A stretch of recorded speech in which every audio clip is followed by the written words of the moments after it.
Hi అండి. ఈరోజు రొయ్యలు తెలగపిండి కూర ఎలా చేయాలో చూద్దాం. ముందుగా ప్యాన్‌లోకి ఆయిల్ వేసి, ఉల్లిపాయ ముక్కలు, పచ్చిమిర్చి ముక్కలు వేసి కాస్త మెత్తబడేంత వరకు వేయించండి. తరువాత అర టీ స్పూన్ అల్లం వెల్లుల్లి పేస్ట్ వేసి పచ్చివాసన పోయేంత వరకు వేయించండి. తరువాత శుభ్రం చేసుకున్న రొయ్యలు, ఉప్పు, పసుపు వేసి కాస్త ఫ్రై చేయండి.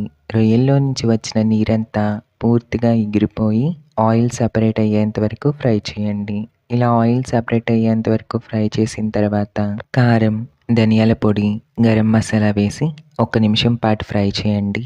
తర్వాత కన్సిస్టెన్సీకి తగ్గట్టుగా నీళ్లు పోసి అంతా బాగా కలిపి మూత పెట్టి ఉడికించండి. మన మెయిన్ ఇంగ్రీడియంట్ తెలగపిండిని కూడా వేసి బాగా కలిపి మూత పెట్టి మగ్గించండి. తెలగపిండి ఇలా పొడి పొడిగా అయ్యేంత వరకు మగ్గించి స్టవ్ ఆఫ్ చేసి పక్కకు దించుకోండి. ఆయిల్లోకి ఆవాలు, జీలకర్ర, వెల్లుల్లి, ఎండుమిర్చి, కరివేపాకు వేసి దోరగా వేయించి కూరలోకి వేసుకుని బాగా కూర రెడీ.